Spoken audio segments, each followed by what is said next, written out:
Porque a gente está Pessoal falando das que datas teve aqui. participação Tá todo nas mundo... duas aulas. Repete, por favor. O senhor disse que ia passar o nome do pessoal que teve participação nas duas aulas passadas. Nessa aula e na aula passada também. Tá? Para quem não tiver a pontuação Então, por participação... e na anterior, o senhor disse. Desculpa, não ouvi. Como que é? Nessa aula e na aula passada. Isso mesmo, Ainda não professor. Nessa aula e na aula passada, isso mesmo.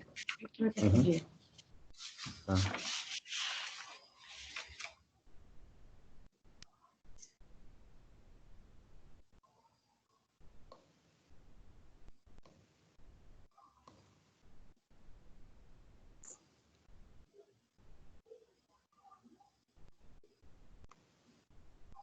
Anote aí, por favor. Ordem dos processos no tribunal.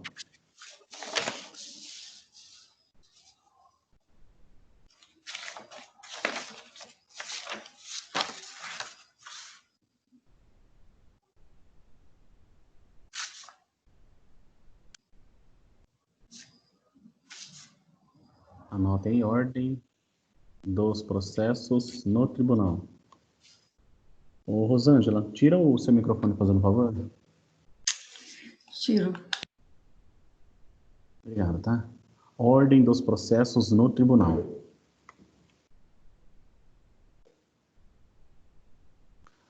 Outra anotação para vocês fazerem. Deixa eu mudar aqui a tela.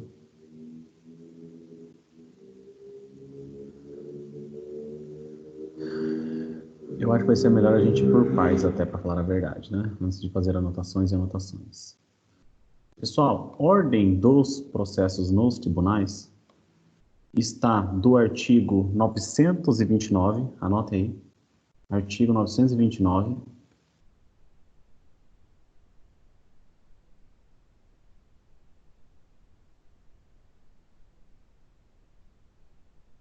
até o artigo 946.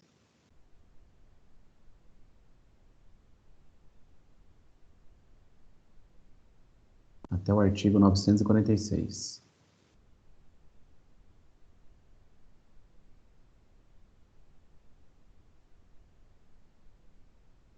Tá? Forma rápida. Vou ler aqui porque é autoexplicativo. Os autos serão registrados no protocolo do tribunal no dia de sua entrada, cabendo à secretaria ordená-los com a imediata distribuição. Parágrafo único. A critério do tribunal, os serviços de protocolo poderão ser descentralizados mediante delegação a ofícios da Justiça de primeiro grau. Mas a regra é essa, gente. Os autos serão registrados no protocolo do tribunal no dia de sua entrada, cabendo às secretarias ordená-los com a imediata discrição.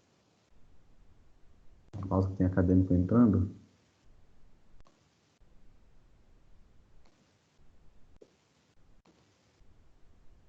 Artigo 930. Far-se-á distribuição de acordo com o regimento interno do tribunal, observando-se alternativamente o sorteio eletrônico e a publicidade.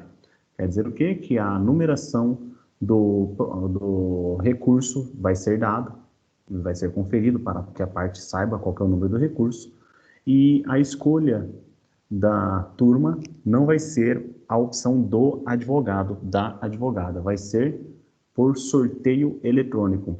O primeiro recurso protocolado no tribunal tornará prevento o relator para eventual recurso subsequente interposto no mesmo processo ou em processo conexo. Então, querem pegar o exemplo, antigamente, nas questões que envolviam as investigações da Lava Jato, o juízo competente que era determinado sempre era aquele um de Curitiba, onde atuava o ex-ministro e ex-magistrado Sérgio Moro. Então, o que é essa questão de tornar prevento o juízo? É que uma vez determinada lide que envolve as mesmas partes e a mesma causa de pedir, uma vez escolhido qual vai ser o relator que vai tratar daquela demanda, todas as causas conexas que digam respeito ao mesmo objeto da lide será encaminhada para aquele mesmo relator, ainda que feito posteriormente. Nesse caso, não vai haver o sorteio. Grosso modo falando, é isso. Então, far-se-á a distribuição de acordo com o regimento interno do tribunal, observando alternativamente o sorteio eletrônico. Essa é a regra, sorteio eletrônico. Só que o primeiro recurso protocolado no tribunal tornará prevento o relator para eventual recurso subsequente, envolvendo as mesmas partes, a mesma causa de pedir. Nesse caso, o relator vai estar prevento. Distribuídos os autos, serão imediatamente concluídos ao relator, que em 30 dias, depois de elaborar o voto, restituí-los-á em relatório à Secretaria. Então, primeiramente, quando se chega no Tribunal de Justiça, quando se chega no Tribunal Regional Federal, é escolhido um relator e esse relator, ele emite o seu voto, a sua opinião a respeito. E o que acontece? Tem muita gente que fala assim, eu sigo o voto do relator, sigo o voto do relator. Isso, quando todos seguem o voto do relator, o julgamento ele se dá por unanimidade. Quando algum dos desembargadores, que não o relator, por exemplo, acaba, ou até mesmo, vamos supor que todos optaram por não acompanhar o voto do relator. Ou vamos imaginar que apenas um, dentre aquela turma, acabou não escolhendo seguir o voto do relator. Quando pelo menos um vota de forma contrária, não há o julgamento unânime. Então, veja a questão de recebimento, mais de improvimento do recurso. Pode ser por maioria e pode ser por unanimidade. Vai depender da circunstância. Unanimidade quando todos. Por maioria, quando não foi unânime. Tá? Incumbe ao relator dirigir e ordenar o processo no tribunal, inclusive em relação à produção de prova, bem como, quando for o caso, homologar autocomposição das partes.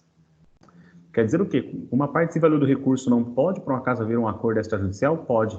Só que se esse acordo extrajudicial se der quando um recurso já foi protocolado, distribuído e encaminhado até um relator, esse acordo extrajudicial, por exemplo, que ocorreu na demanda, ele deverá ser protocolado e esse desembargador relator, ele vai ter essa função de homologar naquela circunstância a autocomposição, sem precisar levar para o julgamento da turma. Apreciar o pedido de tutela provisória nos recursos e nos prazos de competência originária do tribunal. Então, vejam, tem a tutela provisória de urgência, tem a tutela de urgência antecipada, diversos nomes aí que podem ser aplicados a depender da circunstância. E quem que vai apreciar essa tutela de urgência? Vamos supor que ocorreu um pedido, um agravo de instrumento, existe um recurso de agravo de instrumento e que houve pedido de tutela de urgência. Nessa circunstância, quem vai apreciar se vai haver o recebimento ou não da tutela de urgência? Esse primeiro desembargador, aqui no caso, o desembargador relator desse recurso, ok? Inciso 3, não reconhecer de recurso inadmissível prejudicado ou que tenha impugnado especificamente os fundamentos ou que não tenha impugnado especificamente os fundamentos da decisão recorrida. Então, veja, pessoal, eu comentando aqui agora há pouco a respeito de uma contrarrazão que eu tenho que protocolar logo depois da aula, e o que acontece? Eles, para vocês terem a noção, a contestação apresentada por um dos litisconsórcio passivo, no caso que eu coloquei 2 como litisconsortes, um deles acabou comendo bronha. O advogado ele falou dos danos morais, impugnou os danos morais, mas não contestou os danos morais, mas não contestou os danos materiais. Chegou no recurso, ele contestou os danos materiais. E o advogado do outro polo passivo comeu bronha também porque deixou, não foi de seu interesse se valer do recurso, ou seja, transitou em julgado para ele a sentença porque, superado o prazo, ele não apresentou o recurso. Bom, a outra parte tinha falado dos danos materiais, só que a parte que recorreu, na contestação dela, não tem nenhuma contestação quanto aos danos materiais. E eu logo levantei a tese seguinte, falei assim, excelência, né, desembargadores, nessa circunstância aqui, já está preclusa, se não transitado em julgado, a questão dos danos materiais, porque ela não questionou na contestação, logo, ela, pelo efeito devolutivo, não tem como ela devolver um conteúdo que ela não trabalhou na primeira demanda. Então, ocorreu a preclusão em primeiro grau, houve a sentença, consequentemente, ocorreu o trânsito em julgado porque a outra parte não recorreu. Mas, mais do que isso, quando ela falou assim que inexiste danos morais em relação ao meu cliente, ela não especificou um único ponto concreto da narrativa da peça inicial. Ela apenas pegou aquele modelo que serve para qualquer ação que você vai questionar a existência do dano moral. Ela não fez nenhuma citação específica ao caso concreto. Logo, uma das alegações que constam na matéria de defesa do advogado que quer se valer disso é não conhecer do recurso, posto ser inadmissível. Por qual motivo? Porque ele não tratou, não impugnou de forma específica os fundamentos da decisão recorrida, tá bom? Negar provimento a recurso que é contrário, aqui a gente já viu oportunamente, né, a súmula do Superior Tribunal Federal, do Superior Tribunal de Justiça, que fere acórdão proferido pelo STF ou pelo STJ, entendimento firmado em demandas repetitivas, dentre outros pontos aqui, né, que já fizemos a leitura oportuna. O artigo 933, se o relator constatar a ocorrência de fato superveniente à decisão recorrida ou a existência da questão... Só um segundinho que pediram para abrir a porta aqui.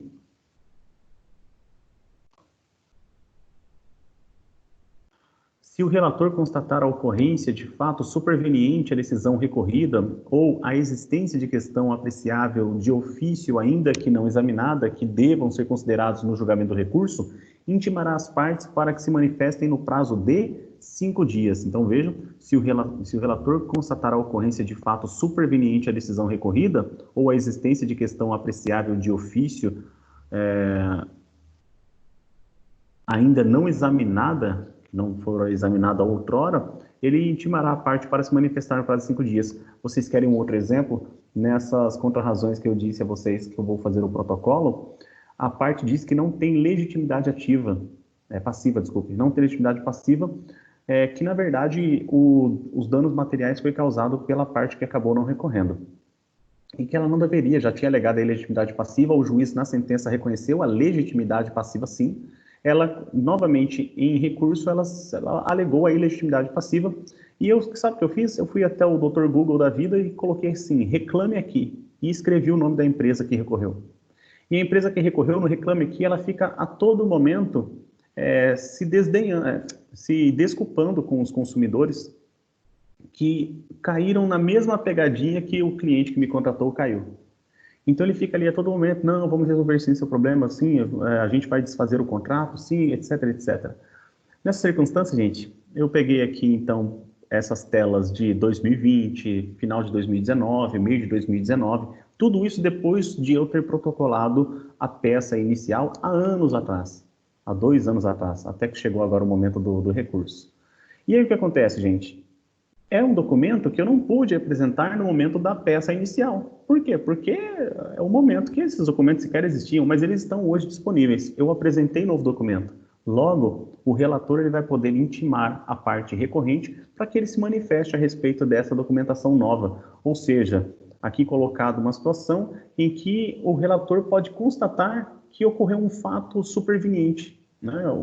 Houve a apresentação de uma documentação nova. Então, um ato processual superveniente, tá? Esse aqui é só um exemplo que eu posso citar para vocês a respeito disso, e o prazo vai ser para apresentar manifestação no prazo de 5 dias. Se a constatação ocorrer durante a sessão do julgamento, essa será imediatamente suspensa. Se a constatação se der em vista dos autos, deverá o juiz que solicitou encaminhá-los ao relator, que tomará as providências previstas no caput, ou seja, a abertura do prazo de 5 dias. Dando sequência, artigo 134, em seguida os autos serão apresentados ao presidente, que designará para o julgamento, dia para o julgamento, ordenando, em todas as hipóteses previstas nesse livro, a publicação da pauta no órgão oficial. Então, quando você for advogado, advogada, sabe o que vai acontecer? Você vai receber uma intimação em que vai ser informado para você a data do julgamento do recurso. É isso mesmo. Então, ele vai designar uma data e ele vai intimar o advogado, falando assim, dia tal vai ocorrer o julgamento do seu recurso. É isso mesmo, gente. Artigo 935, entre a data da publicação da pauta e a da sessão de julgamento, deverá, pelo prazo de pelo menos 5 dias, incluindo-se em nova pauta os processos que não tenham sido julgados, salvo aqueles cujo julgamento tiver sido expressamente adiado para a primeira sessão seguinte. Então, entre a data da publicação da pauta e a da sessão de julgamento, deverá, pelo menos decorrerá, né? Deverá decorrer pelo menos o prazo de 5 dias, incluindo-se em nova pauta os processos que não tenham sido julgados, salvo aqueles cujo julgamento tiver sido expressamente adiado para a primeira sessão seguinte. Então, quer dizer que dentro da data da publicação que o advogado ou advogada recebe da data da audiência, deverá haver um interstício mínimo ali de 5 dias. Então, eu recebo hoje, a sessão de julgamento deve se dar somente depois do 5º dia em que eu recebi a intimação. Quer dizer, para as partes, será permitida a vista dos autos em cartório após a publicação da pauta de julgamento. Gente, hoje em dia, PJE, isso acaba até meio que caindo por terra, mas é admissível, né? Para as partes será permitida a vista dos autos em cartório após a publicação da pauta de julgamento. Afixar-se-á a pauta na entrada da sala em que se realizar a sessão de julgamento. Então, a pauta será colocada ali na entrada, justamente isso acontece muito no TRT, quando você chega até o juízo federal ali do TRT, até por TV, hoje em dia é bem moderno, né? A questão federal do tribunal ligado à Justiça do Trabalho, é até por TV mesmo, em TV de LED e tal, LCD, etc., tudo moderno, como se fosse até um aeroporto. Se não...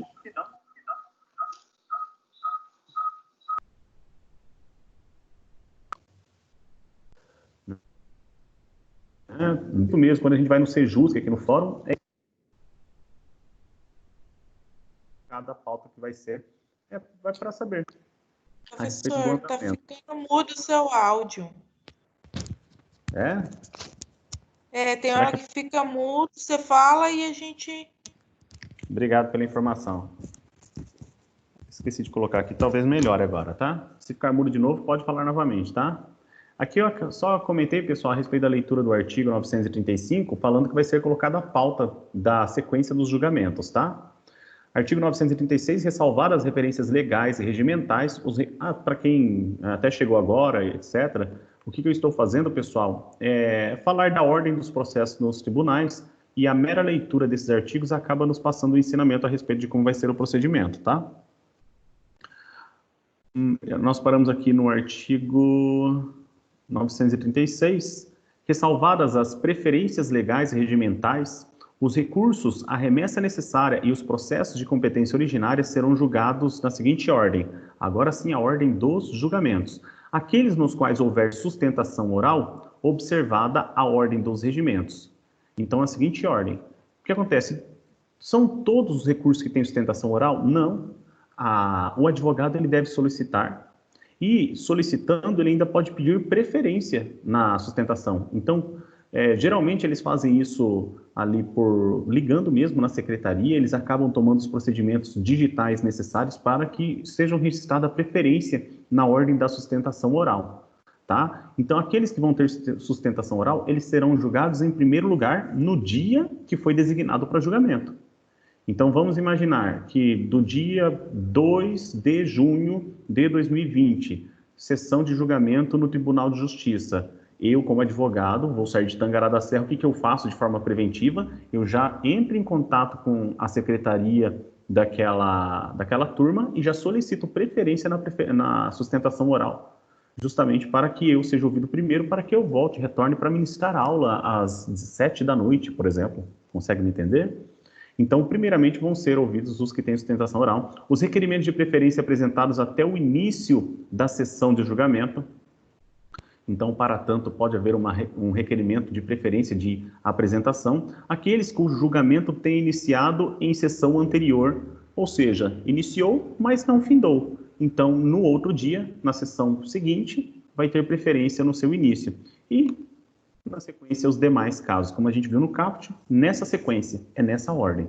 Artigo 937, na sessão de julgamento, depois da exposição da causa pelo relator, o presidente dará a palavra sucessivamente ao recorrente, ao recorrido e, nos casos de intervenção, ao Ministério Público, pelo prazo improrrogável de 15 minutos para cada um, a fim de sustentarem suas razões, nas seguintes hipóteses, nos termos da parte final do caput do artigo 1021 do CPC.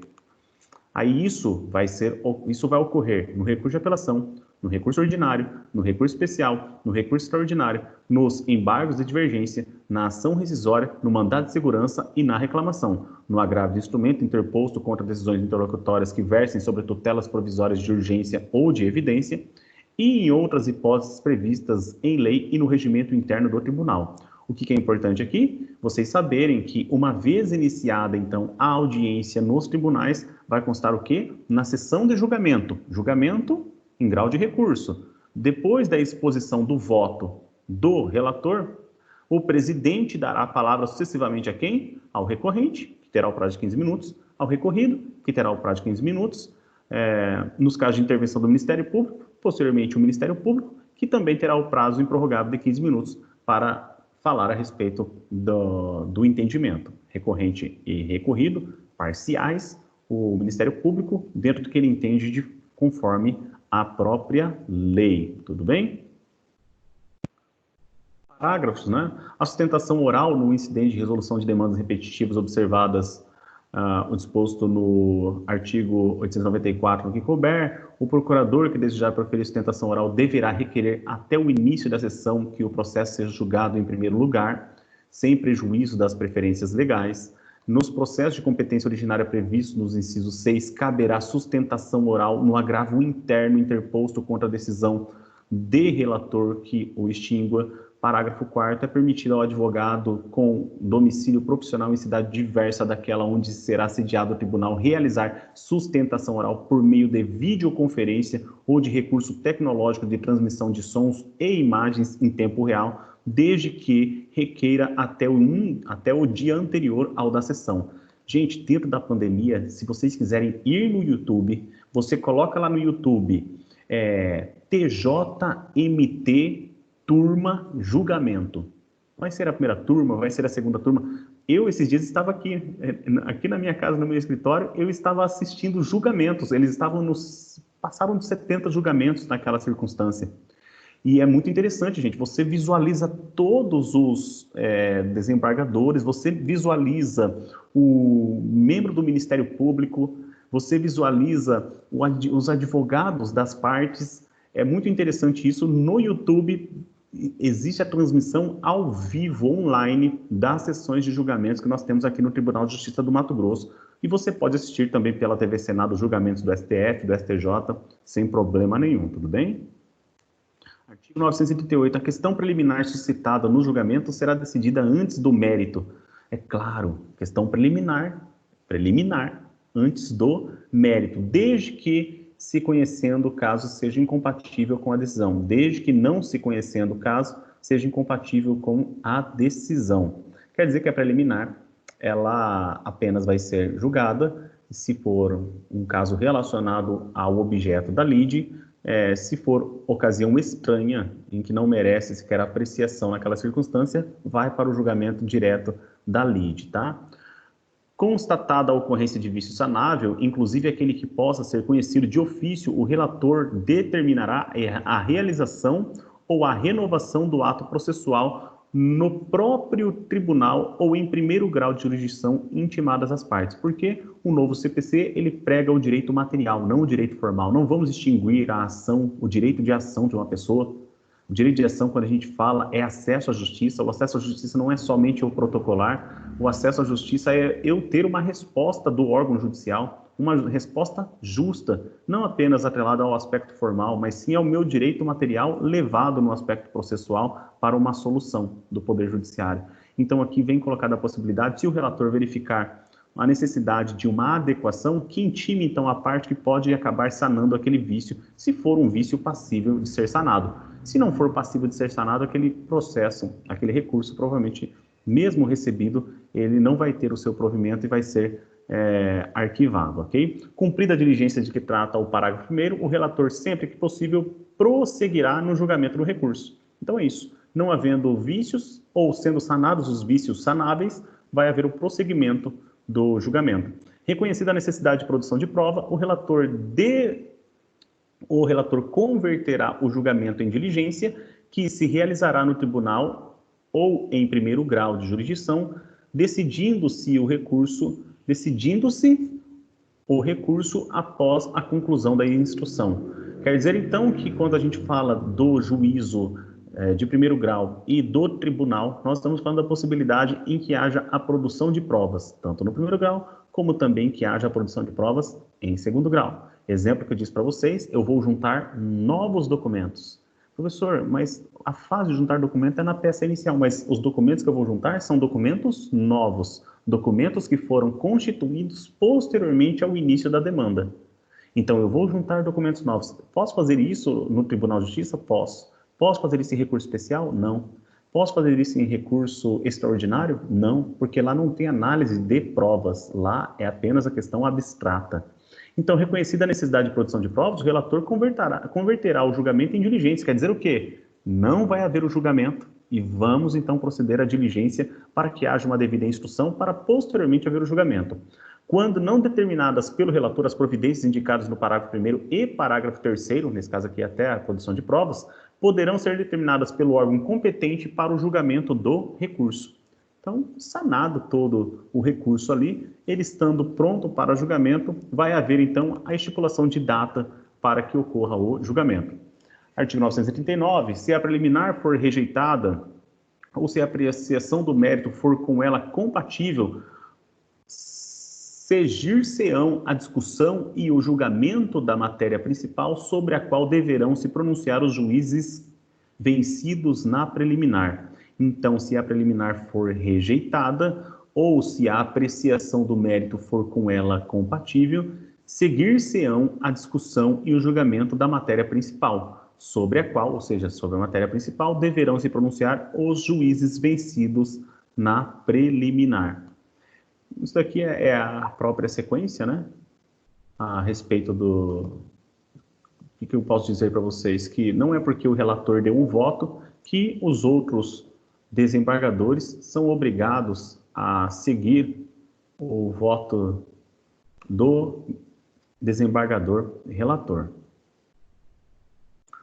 E no caso aqui está falando justamente em que o desembargador relator, ele acabou lidando com a preliminar, e a preliminar nessa ocasião ela foi rejeitada. Só aqui dando um ok para abrir a sala. E mesmo rejeitada, pode prosseguir na questão do julgamento da tese principal. Artigo 940.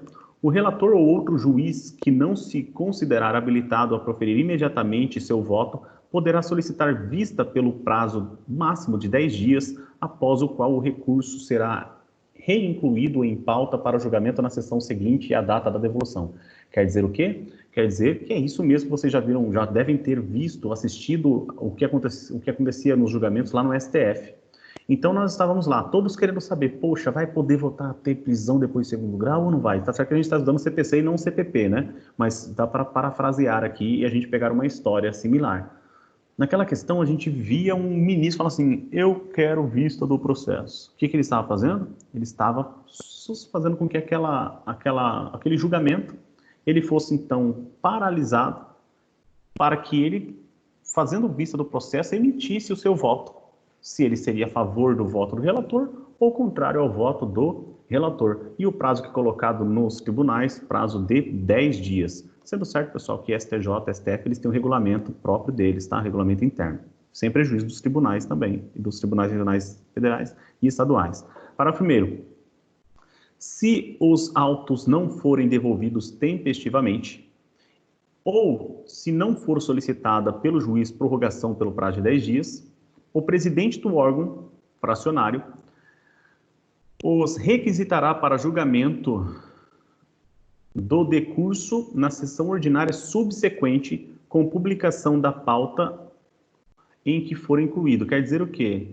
Se houver o silêncio, o presidente ele tem autonomia, discricionariedade para colocar para julgamento na próxima pauta. Se assim não entender conveniente o desembargador que pediu vista do processo, ele deve solicitar a prorrogação do prazo de forma expressa dentro do citado prazo, ok? Quando requisitar os autos na forma do parágrafo 1º, se aquele que fez o pedido de vista ainda não se sentir habilitado a votar, o presidente convocará substituto para proferir o voto na forma estabelecida do regimento interno do tribunal. Isso aqui é uma faca na caveira, né? Isso aqui chamou o cara de incompetente na cara dura, né? Artigo 941. Proferidos os votos, o presidente anunciará o resultado do julgamento, designando para redigir o acórdão o relator ou, se vencido este, o autor do primeiro voto vencedor. Ok? Então, se o voto vencedor for do relator, quem vai, então, redigir o acórdão vai ser o relator. Se o relator teve o voto vencido, o primeiro que votou no sentido contrário ao voto do relator, quem terá a atribuição de expedir o acórdão do recurso que foi levado ao tribunal. O parágrafo 1º diz que o voto poderá ser alterado até o momento da proclamação do resultado pelo presidente, salvo aquele já proferido por juiz afastado ou substituto. Então, se estiverem ali no momento do julgamento, o juiz A julgou positivo, o juiz B e C julgou de forma negativa. Ali, no momento final em que o presidente está ali, antes mesmo de, aqui fala que o voto poderá ser alterado até o momento da proclamação do resultado pelo presidente. Nessa circunstância aqui, antes de o presidente proclamar, aquele que votou não fala assim, reviso o meu voto, sou a favor. Qual que é a diferença disso? Nós não teremos, então, um voto, um julgamento procedente, reconhecimento do recurso e procedência dele de forma parcial ou unânime, vai depender. Então, pode ser que uma modificação no voto acabe fazendo com que haja unanimidade, ou então fazendo com que haja um vencimento ou derrota por maioria. Então, isso tem repercussão também dentro do andamento dos processos, tá? No julgamento de apelação ou de agravo de instrumento, a decisão será tomada no órgão colegiado pelo voto de 3 juízes. Então, quando a gente fala, poxa, nós temos um relator, além do relator, nós temos mais 2 membros, ok? Isso para o julgamento de recurso de apelação e de recurso de agravo de instrumento. Aguardem um pouco para continuar a leitura para vocês observarem. O voto vencido será necessariamente declarado e considerado parte integrante do acordo para todos os fins legais, inclusive de pré-questionamento. Artigo 942, quando o resultado da apelação for unânime, ou melhor, não for unânime, o julgamento terá prosseguimento em sessão a ser designada com a presença de outros julgadores que serão convocados nos termos previamente definidos no regimento interno em número suficiente para garantir a possibilidade de inversão do resultado inicial, assegurada às partes e às eventuais terceiros o direito de sustentar oralmente suas razões perante os novos julgadores. Então, o que acontece, gente, numa circunstância dessa daqui? Conforme nós falamos, existe a distribuição do recurso. O recurso ele é levado até ao desembargador relator. O desembargador relator tem as suas atribuições, como nós já vimos aqui na leitura do Código de Processo Civil. Levando-se em consideração as atitudes que o desembargador relator pode tomar, inclusive para, ao invés de designar, ser colocado para o presidente designar a audiência, que sejam tomadas novas diligências, mas colocando como amplamente sanado o devido andamento legal do processo mesmo, chega-se à circunstância em que aquele relator, ele diz, esse é o meu voto. O voto do relator é apresentado, só que o relator ele não vota sozinho, vai ter o quê? Mais 2 julgadores em conjunto com o relator, com exceção do relator, mais 2, ou seja, juntando, nós temos a figura de 3 julgadores. Acontece que se os outros 2 seguirem o voto do relator, maravilha. Se somente um seguir o voto do relator, ou se os outros 2 não seguirem o voto do relator, o que vai acontecer? Quando o resultado da apelação não for unânime, ou seja, for não unânime, o que é não unânime? Por maioria. O que é por maioria? Que 2 venceram 1 nessa circunstância de recurso de apelação e agravo de instrumento. O julgamento terá prosseguimento em sessão, olha só, automaticamente, não precisa nem de petição do advogado. Pronto, é a lei que determinou. Eu não preciso, professor, nesse caso não é o caso de agravo, tá? Não. É o seguinte, podemos dizer que é um recurso que a lei já transformou em automático. Vejam só. Terá processamento em sessão a ser designada com a presença de outros julgadores que serão convocados nos termos previamente definidos no regimento interno em número suficiente para garantir a possibilidade de inversão do resultado inicial, assegurada às partes e eventuais terceiros o direito de sustentar oralmente as suas razões perante os novos julgadores. Então, aí essa é a figura que a gente encontra o quê? Temos 3. um desses 3 saiu vencido. Porque se foi unânime, faca na caveira. Não vai ter aqui esse julgamento automático. Agora, por maioria, quando foi por maioria, automaticamente vai ser levada para uma comissão que seja possível fazer com que esses 2 votos aqui restem vencidos. E como que eu faço isso? Poxa, é simples, é só colocar mais 2. Se eu coloco mais 2, se esses 2 votarem em conjunto com esse relator que foi vencido, no exemplo que eu estou falando, pronto, esses outros 2 restaram vencidos. Então, vamos ter a figura de 5 julgadores nessa circunstância. Só um segundinho que tem gente pedindo para abrir a porta. Parágrafo 1º, sendo possível o prosseguimento do julgamento, dar-se-á na mesma sessão, colhendo-se os votos dos outros julgadores que porventura compõem o órgão colegiado. Olha só, chamamos isso então de órgão colegiado. Os julgadores que já tiverem votado poderão rever seus votos por ocasião do prosseguimento do feito. Exemplo disso daqui, Gilmar Mendes, que era a favor da prisão após o segundo grau, e passado alguns anos ele refez o seu voto. Isso aqui é uma brincadeira que eu estou fazendo, de mau gosto, inclusive, né? Que feio, né, o que eu estou fazendo. Mas os julgadores, pessoal, que tiverem o voto, eles poderão rever, tá? Não é porque naquela sessão de 3 foi 2 contra 1. E pode acontecer que naquele órgão colegiado, depois com 5, aquele que votou pelo não, ele mude e vote pelo sim, sem problema nenhum, não tem essa objeção. A técnica de julgamento prevista nesse artigo aplica-se igualmente ao julgamento não unânime proferido em ação rescisória, agravo de instrumento, dentre outros pontos a serem considerados aqui, tá? Não se aplica o disposto nesse artigo o julgamento do incidente de assunção de competência e de resolução de demandas repetitivas, a remessa necessária, não unânime proferido nos tribunais pelo plenário ou pela corte especial.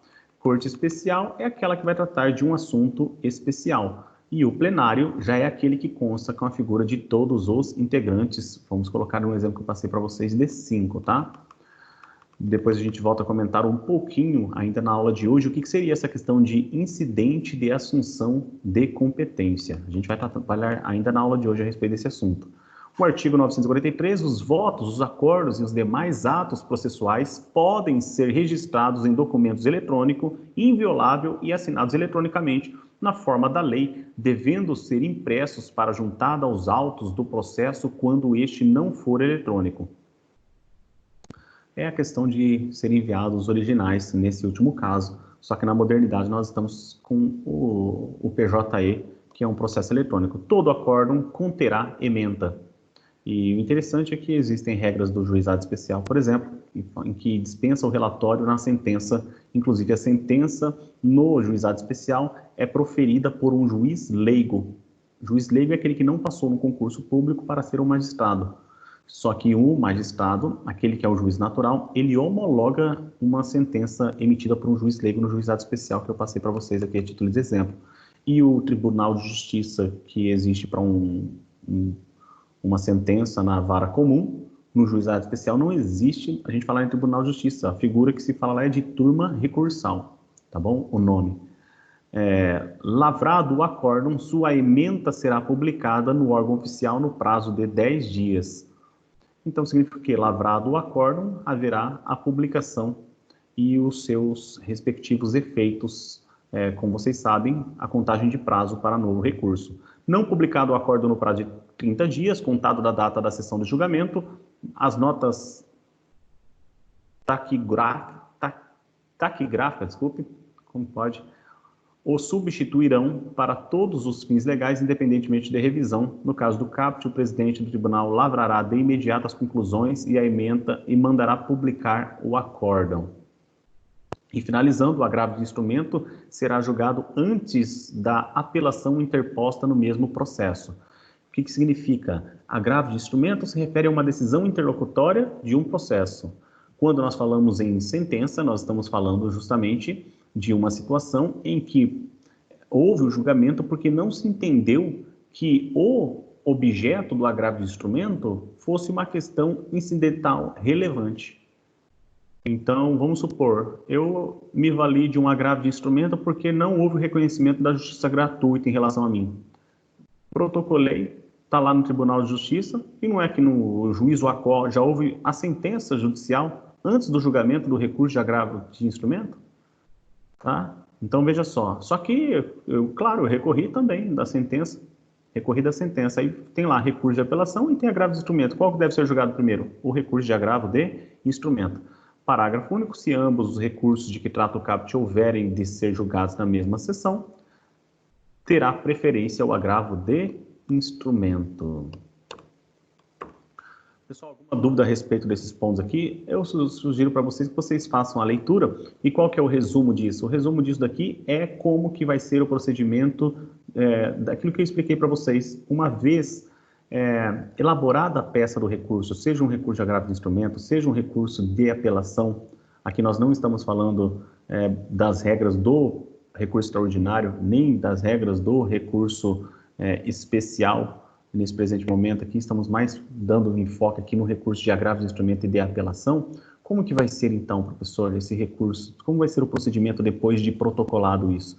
Recurso de apelação simples, no juízo ACO, para remessa para o tribunal. O próprio juízo ACO intima a parte contrária, a parte recorrida, a parte apelada, para que ela apresente as contrarrazões, havendo a possibilidade de apresentação de recurso adesivo de apelação. Juntado esses procedimentos, esses atos processuais, o juízo ACO envia os autos para o juízo adquém, Tribunal de Justiça. O que vai acontecer depois de o Tribunal de Justiça receber esse recurso de apelação? Isso que a gente acabou de fazer a leitura aqui.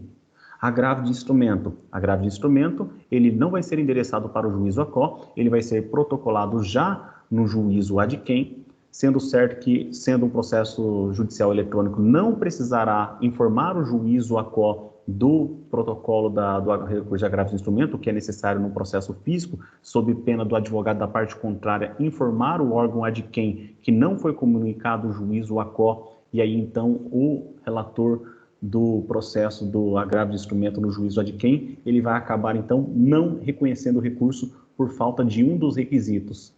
Mas se for um processo judicial eletrônico, não precisa informar dentro daquele prazo de 3 dias o juízo ACO do protocolo do agravo de instrumento. E como que vai se dar o julgamento do recurso do agravo de instrumento? Nesses moldes que a gente acabou de ler aqui nesses artigos, nessa sequência, nessa modalidade. E eu sugiro para vocês, então, que vocês façam a releitura desses pontos, tá? E se for o caso aí, aguçem um pouco mais o conhecimento de vocês, buscando livros, né? Buscando vídeos postados aí no YouTube, né? Desde que sejam a partir de 2015. Alguma pergunta em relação a esses pontos que eu mencionei agora?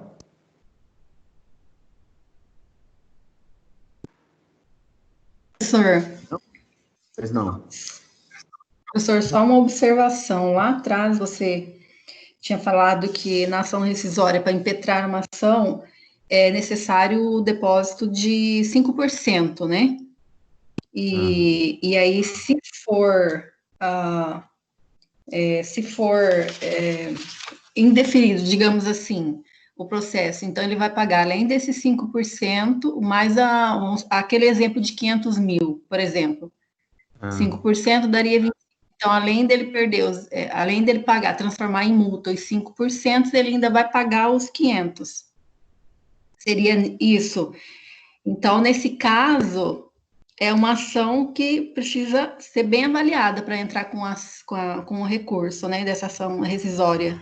A pessoa tem que... Ou o objeto da lide é um objeto muito importante, mas assim, muito importante mesmo, para a pessoa tomar uma atitude dessa. Vamos imaginar, versa sobre uma questão possessória, e quem está te contratando é um baita de um fazendeiro.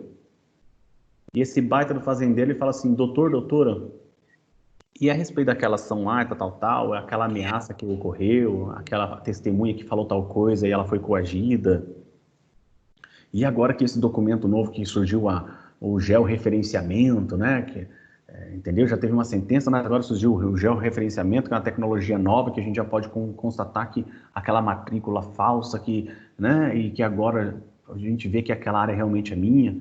E aí, doutor, o que dá para ser feito? Você fala assim, pô, o que para você é 500 mil? Ele fala assim, 500 mil é uma safrinha aí, eu consigo tantos hectares de semente. Você fala assim, se para você 5% é isso daí, se para você as custas do processo é isso daí, vale a pena. Até pelo montante da área que você pode voltar a ter. Entenderam? Então olha a causa que estão te apresentando. É uma baita de uma causa. E numa circunstância dessa, pro cara é troco. O cara não dá presente de 5 mil para ele, não faz cosquinha. Sabe? Então, uma circunstância dessa pode ser que sim, mas realmente uma ação rescisória, ela além, vamos lá, qual que é o valor da causa? Vamos pegar, nesse caso que eu falei de fazenda, vamos colocar 6 milhões. Então você pega hoje na nova lei 3% para uma peça inicial. Então qual que é o valor lá atualizado, os 6 milhões que ele perdeu há 2 anos, hoje atualizado monetariamente, esses 6 milhões, vamos supor que está ali perto dos 6.500. 6.500 pega 3% em cima. Além disso, mais 5% que vai ficar como garantia. Além disso, mais as verbas de sucumbência que vai pagar para os honorários da parte contrária, do advogado, da advogada da parte contrária. Além disso, se o advogado... aqui no final das contas não cabe basicamente recurso ali, né? A não ser ali que ele defenda o extraordinário, o especial, mas se for aí ainda mais honorários ainda de segunda instância. Então, o advogado ele vai ter que orientar muito bem seu cliente, viu? Vai ter que orientar muito bem, o advogado, a advogada, né? Muito bem seu cliente. Tudo bem?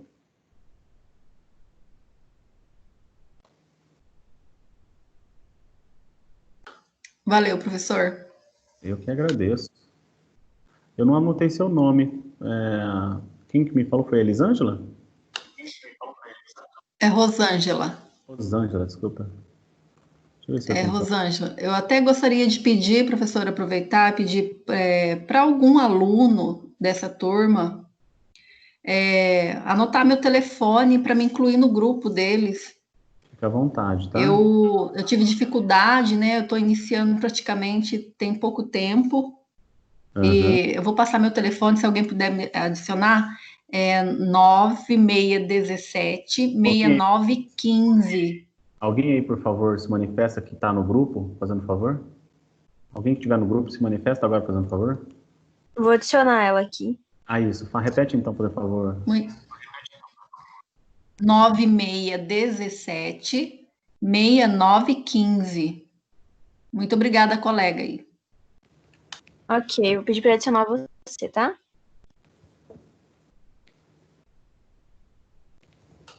Obrigada.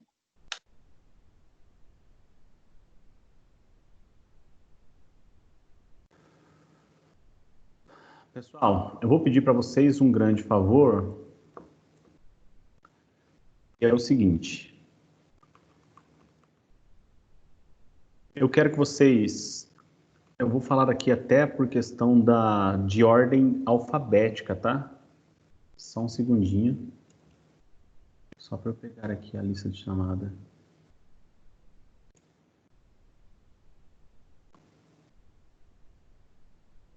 Para dar oportunidade para vocês receberem a pontuação.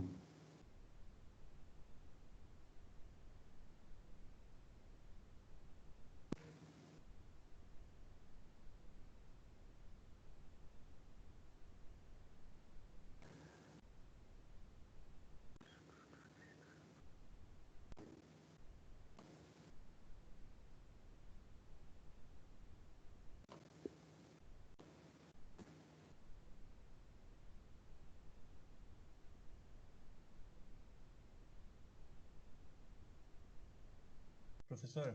Pois não? Essa parcial essa parcial 2, ela vai ser dessa forma aí, com participação e... Eu vou dar a possibilidade para vocês agora, dentro dos últimos pontos que eu vou colocar aqui, de participação, para quem já se manifestar, eu já dou a pontuação agora. Por exemplo, eu acabei de dar a pontuação para a Rosângela. Nessa parte final, vou dar pontuação para vocês. Não vai dar tempo de eu revisar os recursos. Eu queria revisar com vocês todos os recursos do segundo bimestre. Não vai dar tempo, mas eu vou disponibilizar para vocês na aula 1 da unidade 1 todas as gravações das nossas aulas, tá? Para o acadêmico que quiser revisar o conteúdo a respeito desse assunto. Nesse momento aqui, eu vou dividir a turma.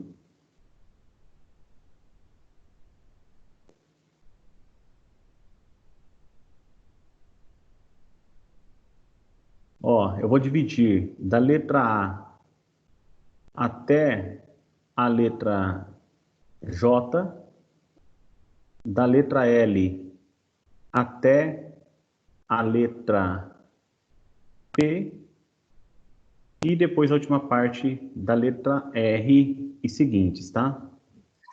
E quem começa com K fica onde? Pulei aqui, não é possível que eu pulei. Pulou, aí até o J depois do L. Olha só, desculpa, Kelly. A Kelly foi... Então vai ser do K até o P e depois o R e seguintes. Eu dividi vocês em 3. Então, o O primeiro... professor está excluindo, viu, que é. Foi mal. Tô vendo isso aí. Ó, primeira turma aí do artigo 951 é o artigo 959. O segundo grupo do artigo 960 até o artigo 965.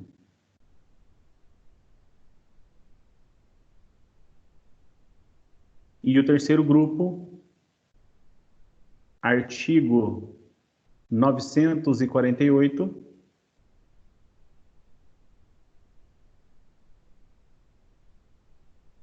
até o artigo 950. Último grupo, 948 até o artigo 950. 5 minutos para leitura. E eu vou fazer uma pergunta para vocês a respeito desses artigos, tá? Professor O L. segundo grupo, professor, pode repetir os artigos, por favor? Alguém do segundo grupo anotou aí? Já fala aí em tela, por favor, para não cometer gafe. Repete aí quem fez a anotação para não cometer gafe aqui. Eu fugi a ordem, na verdade. 960 a 965. Kelly é o segundo grupo, né? 960 a 965. Isso. O segundo Agora eu grupo sou do é segundo L. grupo. Da letra L é P. Segundo grupo. L até o P. K até P.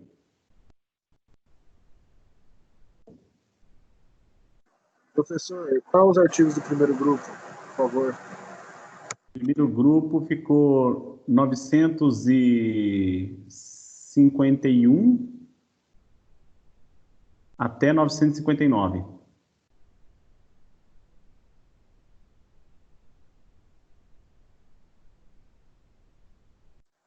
Obrigado, professor. Não.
Professor, Pois não?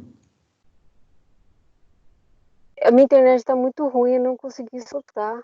Só entendi qual grupo que eu estou, mas não entendi o que é pra fazer, tá cortando. E qual grupo que é o seu? Pro artigo 951. Basta fazer a leitura que eu vou fazer perguntas a respeito. Eu só vou querer a Ah, resposta. então tá bom, obrigado.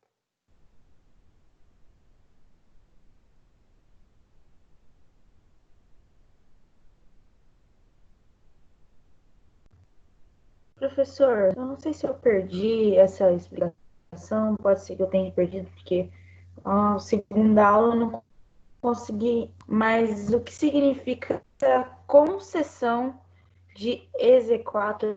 Eu não sei se é isso, se é assim que se pronuncia. Fala qual artigo você está se referindo, só para eu ter uma noção também, que eu acabei não ouvindo.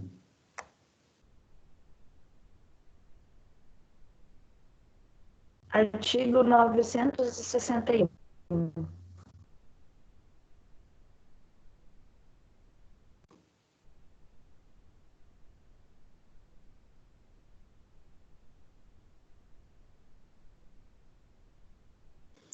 Ah, tá. Concessão da execução das cartas rogatórias, nesse caso. Exequatur significa execução.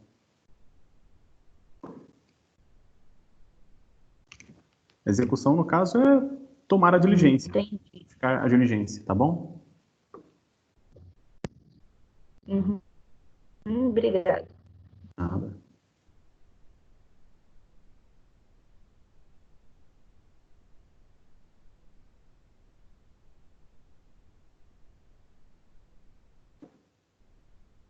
Fizeram a leitura já?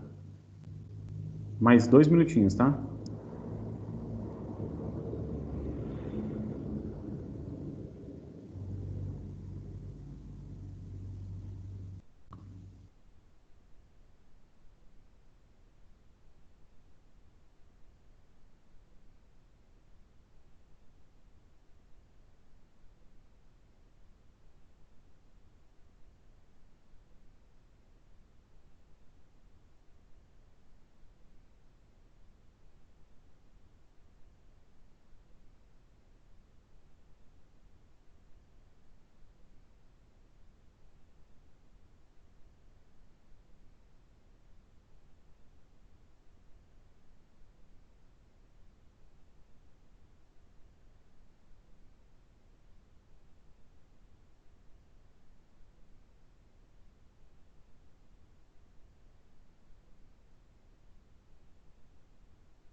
Professor, Não?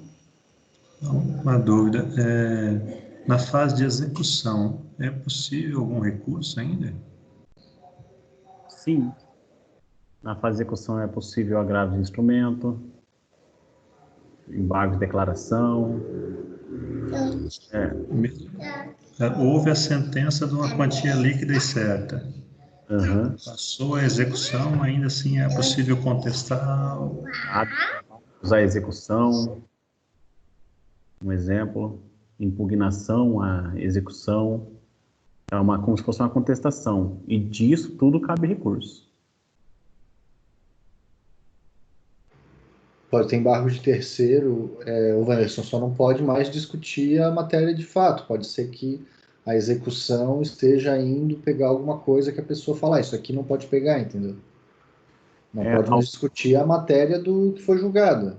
A discussão do que pode haver lá é a discussão taxativa, né? Um rol taxativo. Eu posso, por exemplo, falar assim, você está me cobrando 100, mas eu quero compensar porque você tem uma dívida de 50 comigo. Então, é uma tese, né, que pode ser levantada.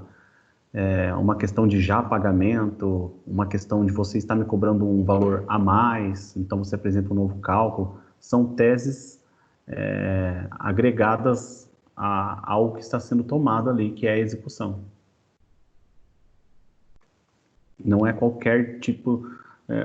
se bem que existe a previsão de que você pode arguir qualquer tipo de nulidade, né? Existe até a exceção de pré-executividade, cabível no nosso ordenamento jurídico aí.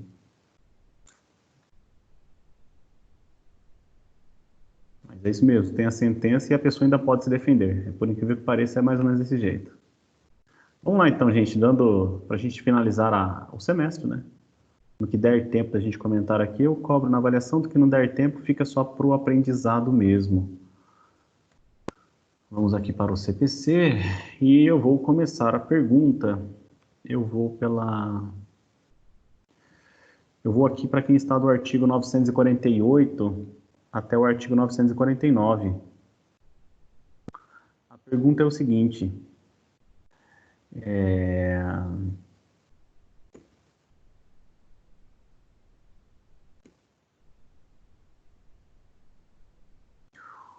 Existe a possibilidade do Tribunal de Justiça exercer o controle difuso de constitucionalidade?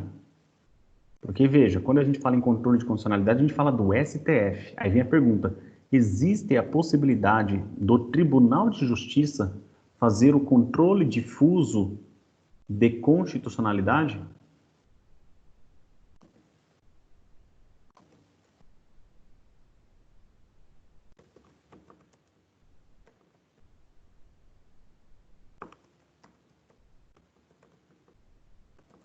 Quem responder, eu dou pontuação. Professor, pode repetir a pergunta? Existe a possibilidade de o Tribunal de Justiça realizar o controle difuso de constitucionalidade? Você já deve ter estudado, né, a diferenciação de controle concentrado e controle difuso de constitucionalidade?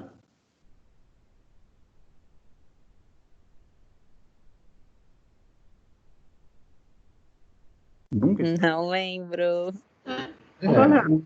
Como que não? Nos artigos aqui não fala especificamente sobre TJ, mas aparentemente sim, né? Eu diria que sim.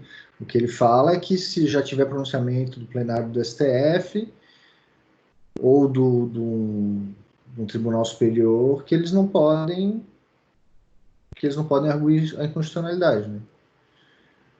Aqui no parágrafo único do inciso do 949 fala que os órgãos fracionários tribunais não submeterão ao plenário ou ao órgão especial a arguição de inconstitucionalidade quando já houver pronunciamento destes ou do plenário superior do Tribunal Federal. Então, está dizendo que os órgãos fracionários dos tribunais, em algum momento, podem se pronunciar. Então, se em algum momento eles se pronunciaram, é porque pode se pronunciar, né? Se tem previsão no próprio CPC, é porque tem possibilidade. Aqui a gente, às vezes, deixa passar isso desapercebido, né? No estudo do direito, a gente deixa passar isso desapercebido, mas veja só. Arguida em controle difuso a inconstitucionalidade de lei ou de ato normativo do poder público, e lembra que eu falei que nós estamos lendo aqui, não é algo relacionado a recurso especial nem recurso extraordinário, recursos para o STF, tá? Que nós estamos falando de recurso basicamente de apelação, recurso de agravo de instrumento, e o controle difuso é justamente não a matéria de defesa principal do advogado, da advogada no interesse do cliente, mas é aquilo que acaba repercutindo sobre o ponto principal. A parte faz a defesa do seu direito, sim, só que ela ainda assim coloca a questão de inconstitucionalidade. E nessa circunstância, arguida o controle difuso a inconstitucionalidade de lei ou de ato normativo do poder público, e aqui ficou omissa a lei nesse ponto aqui, gente, mas a questão é a seguinte: nós estamos falando aqui de lei municipal, nós estamos aqui falando de lei estadual, sabe? Então, quando que o TJ vai fazer esse controle? Quando se falar de uma lei municipal que está ferindo a Constituição estadual, vamos falar de uma lei estadual que está ferindo a Constituição estadual, ou então nós vamos falar de uma lei federal que está ferindo a norma constitucional e o juízo ali de primeiro grau levanta essa questão de inconstitucionalidade, há esse recurso e vai também ser levado ao Tribunal de Justiça nessa ocasião, e o Tribunal de Justiça, ele aqui ainda coloca a possibilidade de ele trabalhar principalmente quando já tiveram o reconhecimento pelo próprio STF a respeito de uma norma federal julgada inconstitucional. Então vejam, se a arguição for acolhida, a questão será submetida ao plenário do tribunal ou do seu órgão especial. Quer dizer o quê? Que o Tribunal de Justiça ele já pode ter o órgão especial para julgamento de inconstitucionalidade ou não. Se não tiver esse órgão especial, vai ser formado aquele colegiado. E o parágrafo único: os órgãos fracionários dos tribunais não submeterão ao plenário ou ao órgão especial a arguição de inconstitucionalidade quando já houver pronunciamento destes ou do plenário do Supremo Tribunal Federal sobre a questão. Então, se chegou uma questão de inconstitucionalidade, essa questão de inconstitucionalidade não vai sequer para o plenário, não vai sequer para a turma especial, se essa lei federal já teve reconhecimento de inconstitucionalidade no posicionamento do STF. E não tem o porquê levar também até o STF, porque lá no próprio STF, no próprio Tribunal de Justiça vai haver esse reconhecimento, não precisou nem da turma especial, tá? Então vejam, pessoal, só para vocês também aguçarem um pouco mais aí a leitura e a apreciação, embora não vá eu pegar pesado nisso na avaliação, é importante vocês saberem que também pode haver o controle de constitucionalidade ali de leis, de atos municipais, atos estaduais, pela Constituição Estadual, e como a gente acabou de ler aqui também, em relação à lei federal, e não vai sequer para o colegiado nem para órgão especial, em relação a questões já decididas pelo STF. O próximo ponto do artigo 151 até o artigo 159, conforme eu fiz eu anotei aqui a sua pontuação já, viu? Quem me falou foi o... Anotou ou não anotou? É o Thiago. O Thiago, né? Anotou. Falei que anotei e estava esquecendo o nome, né? Como assim? Agora a gente está falando de conflito de competência. A pergunta é o seguinte: qual é o órgão competente para o julgamento do conflito de competência? E se der tempo, o que é conflito de competência positivo e o que é conflito de competência negativo? Repete a pergunta, professor. Qual que é o órgão que julga o conflito de competência? É o próprio juiz que julga o conflito de competência ou vai ser o tribunal? E o que é conflito de competência positivo e o que é conflito de competência negativo? E quando que se dá um ou quando que se dá o outro?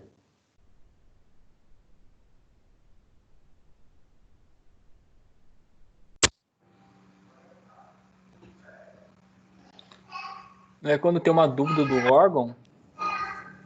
Essa pergunta é para quem? Para quem sabe responder, hein? Professor, quando há uma dúvida do órgão, é um conflito de competência, não é? Conflito de competência. É a dúvida do órgão. Aqui a gente está com a Meriane e quem está falando aí... Ai, caramba, sumiu aqui. E quem falou aí? O Anderson. Conflito de competência, quem normalmente verifica é o juiz que está responsável pela ação, no caso. Se for uma petição inicial, ele vai analisar a competência logo de cara, né? Se ele é competente ou não para para julgar a causa, né? E qual foi a outra pergunta? O que é o positivo e o que é o negativo? O que é conflito negativo e o que é conflito positivo de competência? Positivo seria Pode ir falando, pode ir um por cima do outro, sem problema nenhum. quando dois juízes se propõem como competentes para julgar determinada causa. E negativo, quando nenhum juiz se diz competente para julgar determinada lei. Tá bem. E o positivo é quando os dois se julgam competentes para julgar a lide. Isso mesmo. E qual que é o órgão competente, gente? Claro que a pessoa, o próprio juiz pode reconhecer, mas quem que vai julgar quem que não é competente? O tribunal. Professor, normalmente quem verifica é o juiz. Mas quando o juiz fala que ele não é competente e o outro fala que ele não é competente, se entra com uma ação, né? Eu acho que para o tribunal, e o tribunal vai decidir quais deles são competentes, qual dele que é o competente certo para jogar aquela ação. Aí volta o processo de novo para desembaraçar a lide. Se houver causas urgentes, o próprio tribunal decide, um dos dois juízes para decidir a respeito das causas urgentes, e ele vai decidir posteriormente qual vai ser o juiz competente. Quem me passou a palavra aqui, que eu acabei não anotando, todos os últimos 4 que falaram aí, por favor. Christian. Veiriane. Wanderson. Eu falei um pouquinho também. Quem falou, fica à vontade. Christian, depois do Christian, quem? Pela ordem alfabética, quem?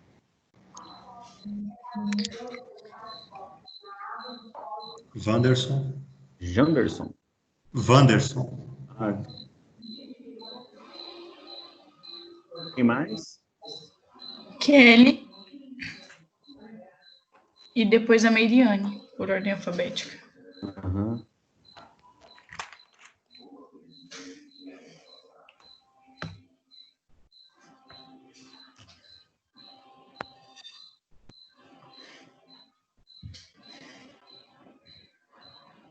Só para terminarmos aí, pessoal, uma homologação de decisão estrangeira é feita pelo STF? A última pergunta.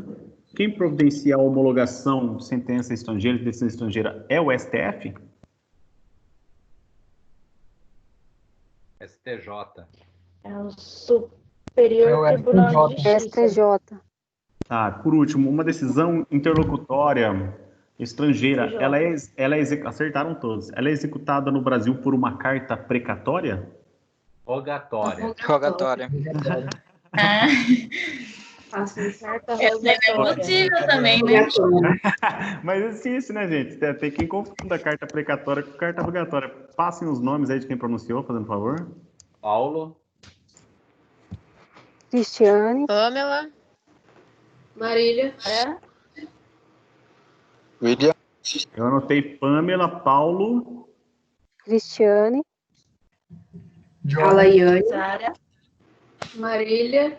Nossa, mãe do céu, tanta gente respondeu assim. E Osmar? William. Bom, eu respondi a rogatória também, não sei se vale. Qual que é o seu nome? Falou Andrei. Andrei, mas respondeu, né? Isso. Pelo menos participou. Eu respondi só para rir, né? Porque essa era bem fácil. Essa era muito fácil, gente.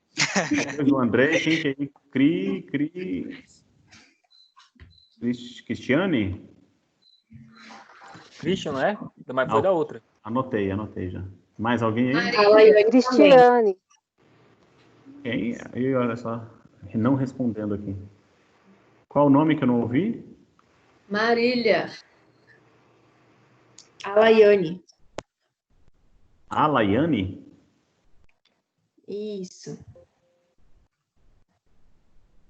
Marília. Tá, anotei da Marília e tal. Pessoal, eu agradeço muito a vocês por esse semestre. Fico triste de vocês não terem trazido salgadinho na nossa última aula. Desculpe pelo horário aí para quem vai perder o ônibus hoje, tá? Tá de brincadeira, hein, cara? Tem nem como perdoar, hein?